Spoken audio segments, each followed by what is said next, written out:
Walk in the footsteps of heroes on a Ledger Battlefields tour. Welcome to a History Channel podcast in association with Ledger Holidays. This is where D-Day truly begins, in and around the village of Ranville and Pegasus Bridge, taken by troops of the 6th Airborne Division and held until supported by troops coming ashore on Sword Beach. 6th Airborne arrived here in the early hours of D-Day by parachute and by glider, flimsy plywood aircraft carrying 28 men. They came about as a result of Churchill's insistence on an airborne force. Their task to secure and hold Pegasus Bridge, to neutralise the guns at the Merville Battery, to destroy 5 bridges over the River Deves, and then to hold the eastern flank. The very first casualties lie in the churchyard at Ranville itself, and amongst the people buried there is Lieutenant Denbrotheridge of the Oxon Bucks Light Infantry, the first man to be fatally wounded by the Germans as he ran across Pegasus Bridge.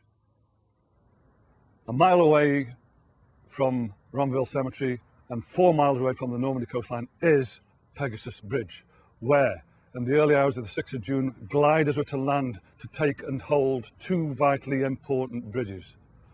3 gliders landed here just after midnight in the early hours of the 6th of June.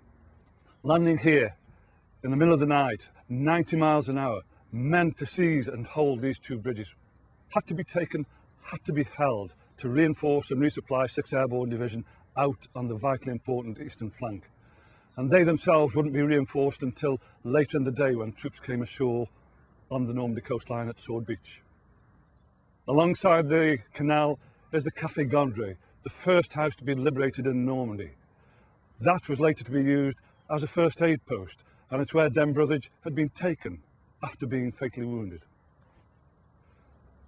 This bridge was placed here in 1993 to replace the old bridge when this canal had to be widened. The old bridge now preserved in the nearby Pegasus Memorial Museum.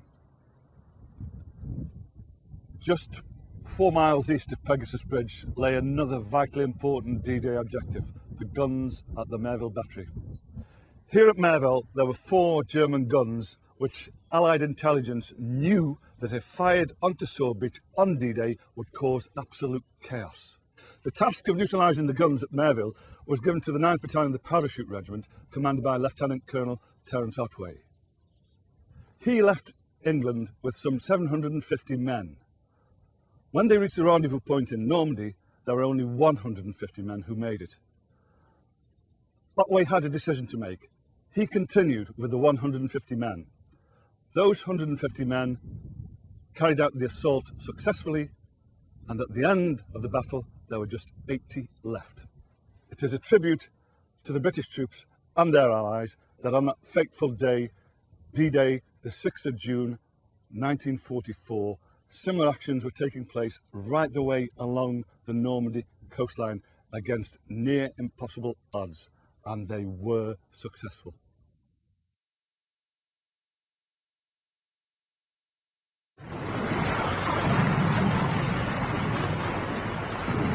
Walk in the footsteps of heroes on a Ledger Battlefields tour.